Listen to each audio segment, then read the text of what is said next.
On est enchanté de vous rencontrer pour cette première présentation et cette première réunion ensemble. Donc pendant les 20 prochaines minutes, nous pourrons vous exposer la réflexion et vous partager la mise en place de notre projet qui nous a conduit jusqu'à vous. Nous sommes ravis que la première proposition commerciale vous ait plu et on espère qu'il en sera de même pour la suite. Donc pour bien commencer et faciliter la communication, je vous propose qu'on fasse un tour de table. Donc de notre côté, pour ma part, je m'appelle Naomi Guglielminetti. Je suis chef de projet depuis octobre 2020 et actuellement responsable commercial chez Junior ISEP. Vous pourrez simplement m'appeler Naomi, mon nom n'est pas très commode à prononcer. Donc depuis mon arrivée chez Junior ISEP, j'ai pu mener une dizaine de missions en passant par la rédaction des cahiers des charges jusqu'à la création de logiciels et avec du prototypage, de la conception. Donc parmi toutes les missions que j'ai pu mener, si je devais par exemple vous en citer une, ça serait la création et la conception d'un détecteur de sinistres qui sera d'ailleurs prochainement présenté au concours Lépine et qui, je l'espère, fera sensation. Et donc moi, je suis Gabrielle Ben Saïd, actuelle présidente de Junior ISEP. Et donc tout comme Naomi, j'ai rejoint la structure en tant que chef de projet en octobre 2020. Donc ces différentes fonctions m'ont permis donc, de mener à bien différentes missions telles que donc, la mise en place du site internet, mais également d'intranet pour une association donnant donc, des conseils en stratégie à des ONG. Donc voilà, on a fini de se présenter. Maintenant, je vais vous dire un petit peu donc, comment le rendez-vous sera structuré. Dans un premier temps, on va vous présenter Junior ISEP, donc notre structure, avant de revenir sur le contexte afin d'être sûr que nous soyons bien sur la même longueur d'onde. Ensuite, donc, on vous présentera la solution que nous avons mise en avant dans la proposition commerciale, avec le planning et le budget prévisionnel qui y sont associés, ainsi que la méthodologie que nous souhaitons adopter. Donc, concernant Junior ISEP, dans un premier temps, il s'agit de la junior entreprise de l'Institut supérieur d'électronique de Paris, donc école créée en 1955. Donc, mais une junior entreprise, c'est quoi? Plus communément appelée JE, il s'agit d'une association donc gérée par des étudiants au sein de l'école. Deuxième JE ingénieure française, Junior ISEP donc, permet de mettre en application les différents domaines de compétences de notre école et afin donc de réaliser les missions proposées par Junior ISEP, donc des sites internet, des applications mobiles et comme l'a dit Naomi tout à l'heure, également du prototypage. Donc aujourd'hui, Junior ISEP, c'est 37 ans d'existence, plus de 2000 études à son actif, 25 administrateurs et 21 chefs de projet. Donc notre local est situé en plein cœur de Paris, dans le 6e arrondissement, ce qui nous permet donc de rencontrer très simplement nos clients. Beaucoup de projets ont rythmé l'histoire de Junior ISEP. Le dernier en date reste la Junior ISEP Academy. Donc il s'agit d'une formation dispensée par nos responsables techniques aux étudiants de l'école, donc désireux d'en apprendre davantage sur les technologies de demain. Donc une fois formés, ces étudiants qui sont également donc accompagnés par nos partenaires seront aptes à réaliser les différentes missions proposées par Junior ISEP. C'est d'ailleurs le cas d'Hippolyte Bach, un intervenant donc, qui a suivi la formation l'année dernière et qu'on vous a présenté dans la proposition commerciale. Revenons justement à la proposition commerciale.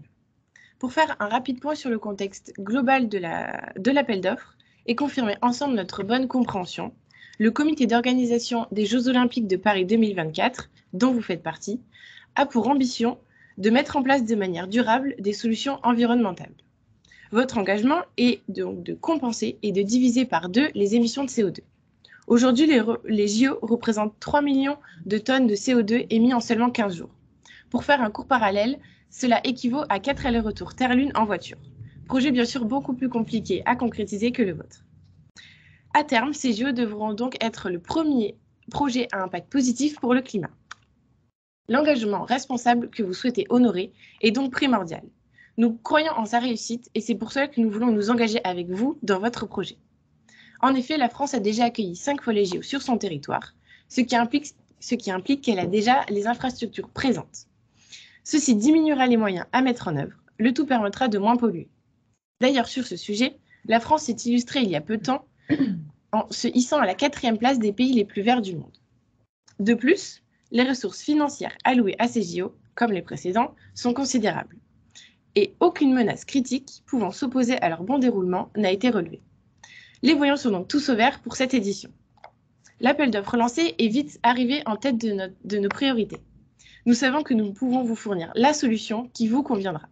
C'est donc pour cela qu'aujourd'hui, nous avons décidé de répondre à 2 de vos problématiques, l'une liée à l'expérience utilisateur avant, pendant et après les JO, et l'autre à l'apport d'une solution technique pour favoriser les énergies renouvelables. Est-ce que jusque-là, nous sommes toujours sur la même longueur d'onde? Oui, tout à fait. On vous écoute, Tout c'est à très fait. clair. Top. Super. Donc, pour rebondir sur ce que vient de dire Naomi, vous avez un besoin. Pour y répondre, nous avons donc formé une équipe composée de Naomi et moi-même afin de vous proposer le meilleur résultat, à savoir garantir la meilleure expérience aux participants de près ou de loin, tout en limitant l'impact carbone. Donc, pour répondre à ces différentes problématiques, nous avons fusionné nos différents domaines de compétences. La résultante de cette fusion est donc la solution que nous vous présentons aujourd'hui, complète et sur mesure, garantissant expérience, performance et efficacité. Donc revenons dans un premier temps sur le site internet. Actuellement, vous en possédez un qui est réalisé avec le CMS WordPress. On se positionne, nous, Junior ISEP, en tant qu'experts dans ce domaine, et notamment grâce aux 30 missions réalisées chaque année dans ce domaine et cette technologie. Donc, on a étudié votre site au préalable et on a remarqué qu'il contenait donc 45 pages, 29 questions FAQ et 140 posts. Donc, le but, ça va être de rendre le site internet le plus ergonomique et accessible possible pour les différentes parties prenantes, tout en étant respectueux de l'environnement et en gardant l'intégralité du contenu actuel. Donc, de notre point de vue, plusieurs améliorations peuvent être mises en place et je vais vous en faire part donc tout de suite. Dans un premier temps, on propose de mettre en place donc des espaces personnels. On a donc étudié votre environnement afin de déterminer les différentes parties prenantes des Jeux Olympiques. Donc, on a déterminé parmi celles-là donc les spectateurs, les compétiteurs et leur staff, les sponsors et les partenaires, et enfin l'administration interne. Donc, ces espaces permettront d'orienter intelligemment les différentes parties prenantes afin qu'elles puissent accéder au contenu que vous avez jugé pertinent à leur profil. Donc, pour faciliter la navigation sur les sites internet, le header est primordial. Le header, c'est le petit menu que vous avez en haut de chaque page du site internet et qui vous permet donc d'accéder aux différentes pages. Donc, il faudra dans un premier temps le rendre plus visible. Il faut savoir que nous, chez Junior ISEP, on avait le même type de menu que vous avez sur votre site actuellement. Et en fait, on a eu le retour de plusieurs clients qui nous disaient que c'était pas assez visible, pas assez ergonomique, et du coup que ça compliquait leur navigation sur le site. Donc, nous, ce qu'on vous propose, c'est de fixer un header en haut du site internet qui affiche donc l'intégralité des différentes pages et donc qui soit plus visible et plus ergonomique pour vos utilisateurs. Donc, ce même header sera d'ailleurs spécifique à chaque partie prenante. Dans un second temps, on a également relevé le fait que le site était traduit en français et en anglais. Donc, nous, ce qu'on vous propose aujourd'hui, c'est d'apporter une nouvelle version traduite du site internet. Et dans un premier temps, on a jugé pertinent d'ajouter le mandarin. Donc, le mandarin, pourquoi ? Tout simplement parce que c'est le deuxième pays le plus représenté aux Jeux Olympiques et également car il compte plus de 1,120 milliards de locuteurs natifs dans le monde. Donc, encore une fois, ici, il ne s'agit que d'une proposition. À vous de choisir si vous optez pour celle-ci ou pas, ou même si vous voulez opter pour davantage de langage, ce sera avec grand plaisir. Donc enfin, pour rester dans la continuité de vos engagements et être respectueux de l'environnement, on vous propose de basculer vers un site internet green. Donc comme vous avez pu le voir dans la proposition commerciale, ça s'articule autour de 3 axes. Dans un premier temps, il y aura donc l'audit du site internet, l'optimisation du code et enfin l'hébergement. Donc l'audit sera réalisé par une entreprise spécialisée dans ce domaine et auditera donc votre site actuel. Ça vous permettra donc, à l'aide du livrable réalisé à la fin, de savoir donc quelles seront les modifications que vous pourrez apporter pour limiter et réduire son empreinte environnementale. Enfin, concernant l'optimisation du code, il s'agira donc d'alléger le site afin d'optimiser ses performances. Je pense qu'on a déjà tous été confrontés à un site internet qui était long à charger. C'est pas très agréable, ça ne nous donne pas envie de rester jusqu'à la fin et on ne reviendra pas sur ce site. Donc aujourd'hui, vous avez un site qui a des performances qui sont très bonnes, mais le but, ça va être de les optimiser encore davantage. Et enfin, donc, concernant l'hébergement, aujourd'hui, on vous propose l'opportunité de financer l'économie française responsable à petite échelle en optant donc pour Icula, une solution qu'on vous a également présentée dans la proposition commerciale et qui donc se rapproche le plus de vos besoins, de vos valeurs et de vos engagements. Pour prendre la suite de ma collègue et pour répondre aussi à la suite de la problématique, et favoriser ainsi les énergies renouvelables, l'aspect conception technique pour l'environnement prend tout son sens dans ce projet. D'une part, l'électronique pour l'environnement permet de présenter des résultats concrets quant aux engagements qui ont été pris. D'autre part, la conception et le fonctionnement de ce prototype permettant de mesurer des indices de pollution respectera les valeurs environnementales en étant alimenté par des panneaux solaires. La solution Junior ISEP, c'est donc une centrale permettant de suivre la pollution autour des sites des Jeux Olympiques. Personnellement, l'engagement responsable des JO est en adéquation avec l'évolution de la société. Mais j'aime bien avoir des preuves. Vous savez, surtout pour un événement de cette envergure, il est difficile de se donner une idée de la tenue des engagements. Ainsi, la centrale présentera différents types de capteurs pour apporter un maximum de données aux utilisateurs. Elle a donc pour but de concrétiser et de matérialiser vos engagements, ainsi que de fournir des preuves.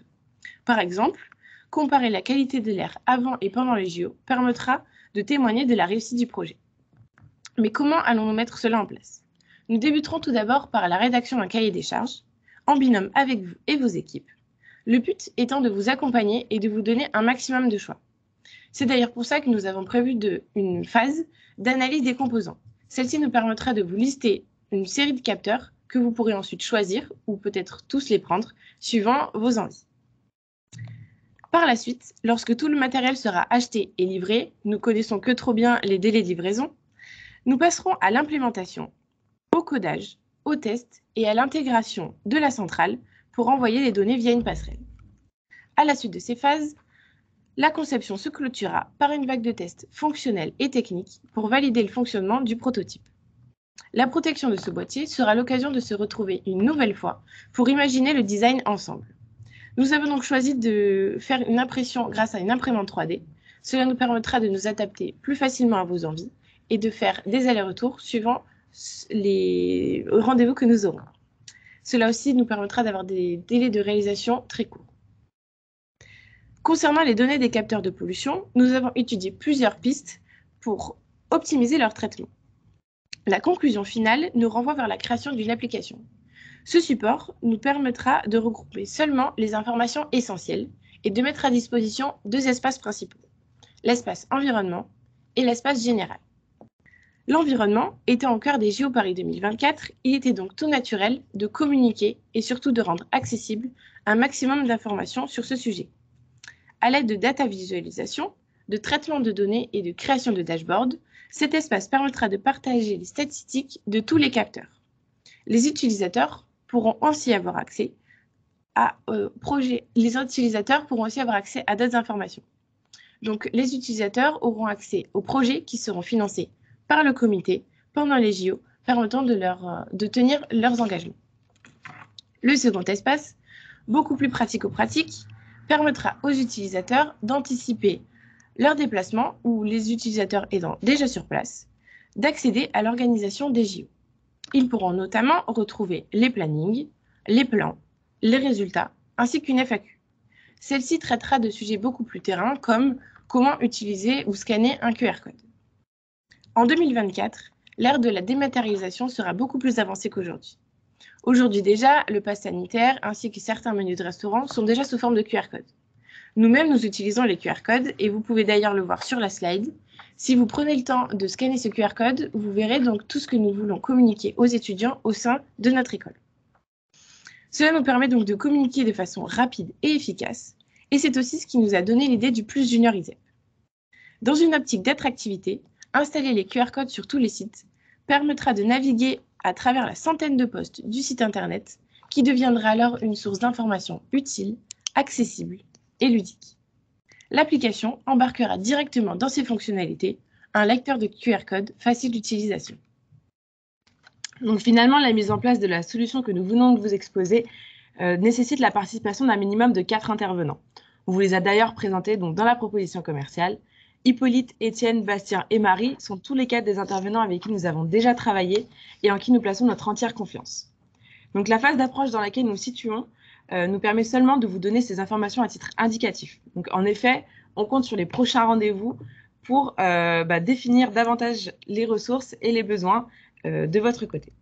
Donc pour récapituler en quelques chiffres notre solution, c'est 62 JEH, donc c'est les jours étudiants, c'est l'unité avec laquelle on facture en junior entreprise, répartis sur 34 semaines de développement. Donc ce planning et ce budget prévisionnel nous permettent de vous donner une idée des coûts et des délais afin que vous puissiez vous projeter et également nous faire part de vos contraintes si jamais vous en avez. Donc la méthodologie que nous vous proposons aujourd'hui est le fonctionnement en convention cadre agile. Donc c'est une méthodologie qu'on a adoptée depuis un moment maintenant chez Junior ISEP et notamment donc, pour les projets de cette envergure. Donc c'est découpé en bons de commande et chacun d'entre eux donc, contient un cahier des charges, un budget et un délai contractuel, ainsi que la méthodologie spécifique à la mise en place de chacun de ces bons de commande. Donc comme vous pouvez le voir, chaque bon de commande donnera lieu au cycle suivant, Donc, dans un premier temps, ce sera donc des ateliers et des rendez-vous en binôme avec votre équipe afin de pouvoir définir vos besoins et donc rédiger le cahier des charges qui sera au plus proche de vos attentes et de vos besoins. Une fois que ce cahier des charges sera validé, nous passerons donc à la phase de développement et de test de la solution. Donc, en parallèle, un autre bon de commande sera rédigé et donc, aujourd'hui, pour votre projet, c'est découpé en 3 bons de commande. Donc, le premier concernant le site internet, le second concernant l'électronique et enfin, le dernier pour l'application mobile. Donc, on a opté pour cette méthodologie car il s'agit en fait de la plus confortable et pour vous et pour nous, car elle nous permet de changer aisément le cahier des charges en effectuant des actions correctives si jamais vos besoins sont amenés à évoluer. Donc, on arrive maintenant à la fin de la présentation. Nous avons préparé une petite vidéo afin de vous permettre de vous projeter et de voir comment sera utilisée la solution que nous venons de vous présenter. Nous vous laissons donc à présent avec Sam, la flamme des Jeux Olympiques.